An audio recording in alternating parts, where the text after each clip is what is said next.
Hey there, I am Dr. Jess, and this is video number 2 in our Burnout series. We're talking today about what is burnout.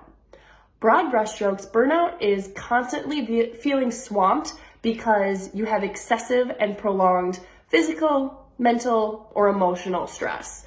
And this often comes, and not everyone, but often comes to people who their responsibilities have them giving more than they're getting. They sacrifice themselves to give to others. So we often see this in doctors and nurses, in teachers, and even parents.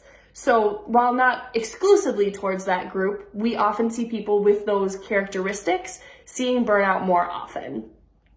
And then getting kind of into that nitty gritty where, like, instead of broad brushstrokes, there are typically 3 symptoms that go along with burnout. And that is being tired or exhausted, not having enthusiasm, and not performing well. So let's break down all 3 of those into what they really are. Feeling that tired and exhausted where your energy is just depleted. You feel like you're unable to keep up with even your everyday demands, and that's not even talking about all of the extra demands that come on you. You just feel like you have no energy for them.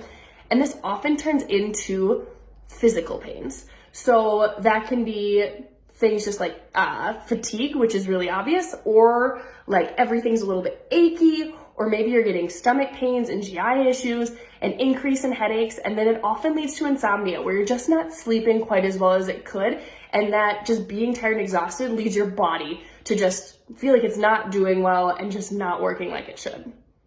That second symptom we talked about was not having enthusiasm, and it actually goes a step further than that.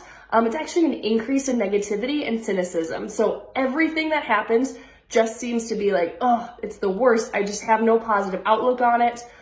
You tend to then distance yourself from others because everything seems to bother you. And this is actually a huge way that chiropractic helps in burnout.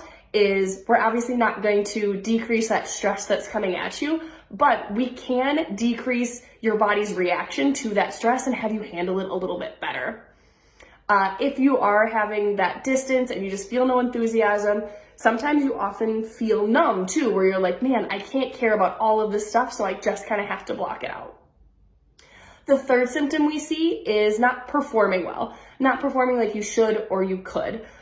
People have trouble focusing and concentrating. And then they also, like we talked about, having trouble handling all of that everyday tasks and everyday stress just leads them to not do the job they know they should or they could. Now, if any of these symptoms or all of these symptoms sound like you, this series was made for you. We want to take that burnout, tell you exactly what it is, and then also give you tips and strategies and ways that we can avoid that in 2022 or manage it a little bit better in 2022. Like we said, we're not going to take away that stress, but we can teach you how to manage it. So if this did sound like you, make sure you follow along in the series. And if you have any questions, make sure to reach out.